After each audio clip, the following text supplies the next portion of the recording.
নমস্কার বন্ধুরা, শ্রী সঞ্জীবন বলছি। প্রীতি দেখুন ফলসা কুড়াচ্ছে। আপনারা রবি ঠাকুরের কবিতার মধ্যে ফলসা গাছের উল্লেখ পেয়েছেন। আজকের নতুন প্রজন্মের অনেকেই ফলসা চেনেন না। আমাদের বাংলার অতি পরিচিত এই ফলসা ফল বা ফলসা গাছ আজকে অনেকটাই হারিয়ে যেতে বসেছে। আমার এখানে দেখুন এই পুরাতন ফলসা গাছটিতে কেমন সুন্দর ভরে ফল এসেছে। আপনারা এই গাছটিকে টবের মধ্যে লাগিয়েও অনেক পরিমাণে ফল পেতে পারেন। 1.5-2 বছর বয়স হলেই গাছ ভরে ফল আসবে। গাছটিকে একটু ছেটে দিতে হয়। আমি জানাচ্ছি কি পরিচর্যা করবেন যাতে বাড়িতেই ফলসা পেতে পারেন। আর ফলসার স্বাদ যে একবার খেয়েছে সেই বলতে পারবে। প্রীতি আমাদের ফলসা খেয়ে বলবে কেমন স্বাদ। মিষ্টি আর একটু টক লাগছে। হ্যাঁ, টক মিষ্টি আর একটা হালকা সেন্ট আছে। হ্যাঁ, অন্য রকমের স্বাদ, খেতেও খুব ভালো আর লাগছে। দেখতেও খুব সুন্দর। বন্ধুরা, আপনারা অনেক দাম দিয়ে ব্লুবেরি কেনেন। আমি বলতে পারি এটা ভারতীয় ব্লুবেরি। দেখুন অতি সহজে করা যায়, অথচ এর গুণাগুণ যদি আপনি জানেন তাহলে অনেক দাম দিয়ে যে ফলটি আপনারা কেনেন সে ফলটি কিনুন, কিন্তু তার সাথে সাথে এই সহজলভ্য ফলটিকেও বাড়িতে ফলাতে থাকুন। দেখুন আমাদের দেশের এবং বাইরের দেশ থেকে এইভাবে ব্লুবেরি প্যাকেট হয়ে আসে। ব্লুবেরি অবশ্যই আপনারা কিনবেন, কিন্তু তার সাথে সাথে ফলসাকেও লাগান, কারণ আমাদের গ্রাম বাংলার এই প্রাচীন পরিচিত ফলটি আজকে অনেকটা পরিমাণে হারিয়ে যেতে বসেছে। অনেকেই নতুন প্রজন্মের ছেলেমেয়েরা এই ফলটিকে হয়তো চেনেনই না। বন্ধুরা দেখুন গাছ ভরে ফলসা হয়ে আছে, আর প্রতিদিন সকালে ঝরে পড়ে আমরা মাটি থেকে কুড়িয়ে নিই। বাজারে তুলনামূলকভাবে কম পাওয়া যায়, মাঝে মাঝে উঠতে দেখা যায়। এই গাছটির বিজ্ঞানসম্মত নাম গ্রেইয়া এশিয়াটিকা। ফলসার পাতাগুলোকে দেখুন, খুব সুন্দর পাতা, একটা হালকা রোয়া রোয়া রয়েছে পাতার ওপরে। খুব অযত্নে অবহেলায় গাছটিকে করা যায়। আমার এখানে গাছটি এত বছর ধরে রয়েছে, কখনোই গাছটিতে সেরকমভাবে কোনো পোকামাকড় ধরতে দেখিনি। আপনারা যদি এই গাছটিকে টবে লাগান তাহলে একটু বড় টব দেবেন, 18 ইঞ্চি। তবে প্রথমেই চারাটি নিয়ে কখনোই অত বড় টবে দেবেন না, কিন্তু যখন গাছটি ছোট টবে রেডি হয়ে যাবে একটু বড় টবে বসিয়ে দিন। গাছটির ফুল আসে এপ্রিল মাসে এবং এই রকম ফল পাবেন মে মাসে। জুনের মাঝামাঝি পর্যন্ত ফলসা আপনি পেতে থাকবেন। এবং আপনারা যদি বাড়িতে করেন ফলসা কিন্তু হবেই হবে। আর যাদের জমি আছে তারা মাটিতে বসিয়ে দিন। এর এত উপকারী দিক রয়েছে তা দুই এক কথায় বলে শেষ করা যাবে না। সবথেকে বড় কথা, প্রকৃতি যে ফলগুলো তৈরি করে যেন মনে হয় মানুষের সেই সময়ের প্রয়োজনকে চিন্তা করেই ফলগুলো ফলে। যেমন ধরুন এই ফলসার মধ্যে রয়েছে কুলিং এফেক্ট। এখন তীব্র দাবদাহ চলছে, মানুষ পশু পাখি সকলেই হাঁসফাঁস করছে। সেই গরমের হাত থেকে বাঁচার জন্য যেমন আমরা পুদিনার শরবত খাই, ঠিক তেমনই এই ফলসা খেলেও শরীরে অনেকটা প্রশান্তি আসে, অর্থাৎ কুলিং এফেক্ট দেয়। যারা জ্যোতিষশাস্ত্র মানেন তারা বলেন এই গাছটি কৃত্তিকা নক্ষত্রের রিপ্রেজেন্টেটিভ গাছ, এবং এই গাছটিকে সারা ভারতবর্ষ জুড়ে বিভিন্ন ট্র্যাডিশনাল মেডিসিনে ব্যবহার করা হয়। অর্থাৎ এই গাছটির মূল, কাণ্ড, পাতা, ফল, ফুল, কুঁড়ি সব কিছুর আলাদা রকমের ঔষধি গুণ রয়েছে এবং তার ব্যবহারও রয়েছে। এর মধ্যে রয়েছে প্রচুর পরিমাণে অ্যান্টিঅক্সিডেন্ট, যা অভূতপূর্ব। আর এর যে স্বাদ সেটি এতটাই মধুর যে একবার খাবে সে আবারও খেতে চাইবে। আর তার সঙ্গে সঙ্গে আমাদের শরীরের প্রয়োজনীয় ভিটামিন, মিনারেলস, অ্যান্টিঅক্সিডেন্ট, তার সাথে সাথে রয়েছে শরীরের রক্তের শর্করার পরিমাণকে নিয়ন্ত্রণের ক্ষমতা। এর মধ্যে রয়েছে অ্যান্টি ইনফ্ল্যামেটরি, অ্যান্টিব্যাকটেরিয়াল প্রপার্টিজ। আপনারা তো অনেক ফল গাছ লাগান, ফলের যত্ন আপনারা যথেষ্টই জানেন। তবে ফলসা যদি লাগান তাহলে ফলসা গাছে ফল পেতে চাইলে গাছটিকে কিন্তু বছরে একবার আপনাকে প্রুন করে দিতে হবে, অর্থাৎ ডালগুলোকে কেটে ফেলে দিতে হবে।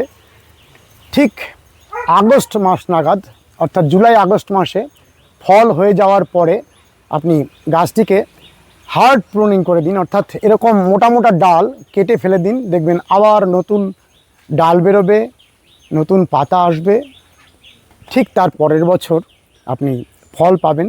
যদি এই আগস্ট মাসে আপনি গাছগুলোকে না ছাঁটেন তাহলে পরের বছর ফল আসতে চাইবে না। কিছু কিছু গাছের ফল আসার জন্য প্রুনিংয়ের একটা বড় ভূমিকা রয়েছে, যেমন আঙুর, ঠিক তেমনই ফলসা গাছের ফল আসার জন্য আপনাকে অবশ্যই প্রুনিংয়ের শরণাপন্ন হতে হবে। কিছু অ্যাডেনিয়াম সংগ্রহ করেছি আর কিছু অ্যাডেনিয়ামে ফুল হয়েছে। দেখুন গাছটিতে কিভাবে ফুল ফুটে আছে। আর প্রীতির মাথায় দেখুন, আমরা বলি টোকা, বিভিন্ন জায়গাতে বিভিন্ন নামে ডাকা হয়। আপনারা যারা বাগান করেন তারা এই বাঁশের তৈরি এই টুপিটি বিভিন্ন গ্রামের হাটে বা বাজারে আপনারা পেয়ে যাবেন, এটি সংগ্রহ করতে পারেন। খুব ভালো একটি গাছ। হ্যাঁ, ফুলটা তো খুবই সুন্দর, অনেক ফুটেছে গাছটা একসাথে। ছোট কিন্তু ফুলটা অনেক চারিদিক দিয়ে ফুটেছে। বন্ধুরা, এই অ্যাডেনিয়ামটি দেখুন কীভাবে ফুল দিচ্ছে। বোঝা যাচ্ছে যে এটা হাই ব্লুমার একটি অ্যাডেনিয়ামের ভ্যারাইটি। আমরা পরপর অ্যাডেনিয়ামের ভিডিও করেছি, আপনারা সেই সমস্ত নার্সারিগুলি থেকেও ইচ্ছা করলে সংগ্রহ করতে পারেন। আজ সকালে এই পদ্মটি ফুটেছে। পদ্ম ফুলের যে শোভা তা আর বলে বোঝাতে হবে না আপনাদের। কি সুন্দর এই পদ্ম ফুলটি আকাশের মেঘ এবং রোদের খেলার সাথে সাথে ধীরে ধীরে বুজে আসছে, আবার খুলে যাচ্ছে। অর্থাৎ এত সেন্সিটিভ গাছ পদ্ম, আকাশের আলোর সাথে সাথে এর পাপড়িগুলো ওঠানামা করে। এই পদ্মের কুড়িটিকে দেখুন কি সুন্দর। আরও কয়েকটি অ্যাডেনিয়াম ফুটে আছে, কি মিষ্টি রঙটি দেখুন। ব্যস্ত মানুষদের সেরা গাছ হলো এই মরু গোলাপ। একেবারে বিনা যত্নে করা যায়। যারা এখনও অ্যাডেনিয়াম সংগ্রহ করেননি তারা অ্যাডেনিয়াম সংগ্রহ করা শুরু করুন। ধীরে ধীরে এই কর্ডেক্সটি বাড়তে থাকে এবং এই কর্ডেক্সের মধ্যে এমন এমন রূপ সৃষ্টি হয়, সেটিকেও আপনারা বলতে পারেন জীবন্ত ভাস্কর্য। এই ফুলটির গঠন দেখুন, একটি ফুলের ভিতর থেকে আরও একটি ফুল বেরিয়ে এসেছে। একেবারে অন্যরকম গঠনযুক্ত, হালকা হলুদ রঙের এই অ্যাডেনিয়ামটি। আরও একটি অ্যাডেনিয়ামের ফুল দেখুন, এখনও ফোটেনি, ভিতরটিকে দেখুন কি সুন্দর। এই দুটি নতুন সংগ্রহ করা অ্যাডেনিয়ামের ভ্যারাইটি। খুব মিষ্টি লাগছে আমার এই ফুলটিকে। সিঙ্গেল পেটাল অ্যাডেনিয়াম আমার বেশি ভালো লাগে। আরও দুটি নতুন সংগ্রহ করা অ্যাডেনিয়াম দেখুন। ফুটতেই থাকবে ফুল, আর বছরে একবার রিপোর্টিংয়ের ঝামেলা আপনাকে নিতে হবে। আরও কয়েকটি অ্যাডেনিয়ামের ফুল ফুটেছে, পরপর দ্রুত আপনাদের দেখিয়ে দিই। দেখতে থাকুন এখানের অ্যাডেনিয়ামগুলি।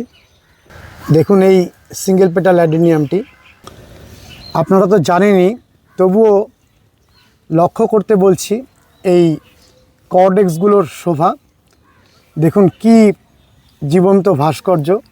আর এই প্রাচীন অ্যাডেনিয়ামের ভ্যারাইটিটি আমি ফেলতে পারিনি, কারণ খুব হালকা মিষ্টি রঙের ফুল। মাত্র 2 বছরের মধ্যেই এই অ্যারাবিকামটির শোভা দেখুন, অপূর্ব শোভা। আমি প্রথম দিকে একটু রুট ট্রেন করার চেষ্টা করেছিলাম, পরে আর সময়ের অভাবে করা হয়ে ওঠেনি। কিন্তু প্রাথমিক রুট ট্রেনিংয়ের যে ছোঁয়াটি শিকড়ের মধ্যে রয়ে গেছে। আর সকালবেলায় এই কালো ডালগুলো অপূর্ব শোভা দেয় যখন আমি জল দিই। বাগানে কাজ করব, তাই বাগানে বসেই ভিডিও বানিয়ে ফেললাম। আমার ঘরের সামনের গাছগুলোকে দেখতে থাকুন। এই তীব্র দাবদাহের সময়ে আপনারা যখন জল দেবেন, এই টবগুলো সম্পূর্ণ ভরে ভরে জল দেবেন। অনেকেই যখন জল দেন দেখেছি, অল্প একটু জল দেওয়ার সাথে সাথে যখন মাটিটি ভিজে যায় তখনই ভাবেন যে জল দেওয়া হয়ে গেল। এই তীব্র দাবদাহের সময়ে যদি আপনি ভরে জল না দেন, তাহলে এমন অনেক সময় হয় যে মাটির 2/3 বা কিছুটা অংশ মাত্র ভিজে ওঠে, তলার দিকের যে মাটি সেটি শুকনোই থাকে। তার ফলে যখন প্রখর সূর্যালোক পড়তে থাকে তখন পাতাগুলো ঝলসে যায়। অনেকেই আমাকে বলেন যে পাতাগুলো পুড়ে যাচ্ছে কেন। সেক্ষেত্রে পাতা পোড়ার অনেক কারণের মধ্যে এটাও একটা অন্যতম কারণ। এমনভাবে জল দেবেন যেন টবের তলার এই হোলগুলো দিয়ে জলগুলো বেরিয়ে যায়, অর্থাৎ পুরো এই টবটি ভরে জল দেবেন। এটি এই সময়ের একটি গুরুত্বপূর্ণ কাজ। যেমন তীব্র দাবদাহ চলছে, ঠিক তেমন ঝড় আসছে। ঝড়ের হাত থেকে বাঁচার যে পদ্ধতিটি সেটি আমরা বহুবার দেখিয়েছি, আবারও আপনাদের দেখিয়ে দিচ্ছি। আপনারা ঝড়ের হাত থেকে বাঁচার জন্য ছাদের গাছগুলিকে এইভাবে একই সরল রেখায় রেখে বাঁশ বা লোহা বা অ্যালুমিনিয়ামের রড দিয়ে বেঁধে দিতে পারেন। যদি সম্মিলিত শক্তি একসাথে জোটবদ্ধ অবস্থায় থাকে তাহলে একটি গাছ ঝড়ে পড়ে যাবে না, সমস্ত গাছগুলো একসাথে থাকবে। এবং ছাদের যে ধার বরাবর এই বাঁশের অংশটিকে আপনারা বেঁধে দিতে পারেন এবং চারিদিকের গাছগুলোকে একইভাবে যুক্ত করে দিতে পারেন। আমরা আগে আপনাদের ভিডিও করে দেখিয়েছি এই পদ্ধতিতে আমফানের ঝড়েও বহু মানুষ গাছগুলোকে সোজা করে রেখেছিলেন। এটি একটি অসাধারণ পদ্ধতি। দেখুন আমরা এখানে এই চায়না ডলের গাছগুলিকে গোড়াতে বেঁধেছি, পাশে খুঁটিতে বেঁধেছি এবং একই সরল রেখায় রেখে প্রত্যেকটি গাছকে বেঁধে দিয়েছি। যত ঝড়ই হোক এত লম্বা গাছগুলো একটুও কিন্তু পড়ে না। আর এই গরমে গাছগুলোকে যেমন ভরে আপনারা জল দেবেন, নিজেরাও প্রচুর জল খান। আর তার সাথে সাথে পাখিদের জন্য একটু জলের ব্যবস্থা করে দিন, কারণ বর্তমানে রাস্তার ধারে ধারে জল প্রায় নেই বললেই চলে। পশু পাখিদের জলের বড় অভাব। আপনারা যদি একটু জল রেখে দেন তাহলে পশু পাখিদের জীবন বেঁচে যাবে। সকালবেলায় ফুল ছিল এই ডেজমোডিয়ামটিতে, এখন ফুলগুলো বুঝে এসেছে। এটি কাঁটাযুক্ত ডেজমোডিয়াম। দেখুন খুব সুন্দর ফুল। গাছটিকে ছাঁটার প্রয়োজন, ছেটে আমরা রিপোর্টিং করব। আর এটিকে দেখুন, কাঁটাহীন ডেজমোডিয়াম। কাঁটাযুক্ত গাছটিকে সাবধানে ছাঁটাই কাটাই করতে হয়, আর এই গাছটির ক্ষেত্রে কোনো সাবধানতার প্রয়োজন নেই। আর কি সুন্দর ফুলগুলো ফুটে থাকে, আর এই গাছটির পাতাটিও আরও বেশি সুন্দর। আপনারা এই কাঁটাহীন ডেজমোডিয়াম গাছটিকে লাগাতে পারেন। ভিডিও আর দীর্ঘায়িত করছি না, ঘরের সামনের গাছগুলো নিয়ে আরেকদিন ভিডিও করব। দেখুন, এখানে অনেক প্রজাতির তুলসী গাছ কি সুন্দরভাবে বেড়ে উঠছে। থাই ব্যাসিল, সুইট ব্যাসিল, পার্পেল ব্যাসিলটিকে দেখুন কি সুন্দর। আমরা তুলসী গাছ নিয়ে এরপরে একদিন সম্পূর্ণ ভিডিও করব। আর বহুবার আপনাদের বলেছি, টেকোমার ভ্যারাইটিগুলোকে আপনারা যদি লাগান, এই রকম প্রায় সারা বছর ফুল পেতে থাকবেন। মাত্র 8 ইঞ্চি টবে গাছগুলো সারা বছর ফুল দিয়েই চলেছে। এটি লাল টেকোমা বুশ, এটা হলুদ রঙের টেকোমা বুশ, আর এই ভ্যারাইটিটি পরবর্তীকালে আসা টেকোমা বুশের ফুল। 2 মাস আগেই গাছ ভরা ডবল মাধবীলতার ফুল গাছটি আপনারা দেখেছেন, আমার গেটের ওপরে আমি লটিয়ে দিয়েছিলাম।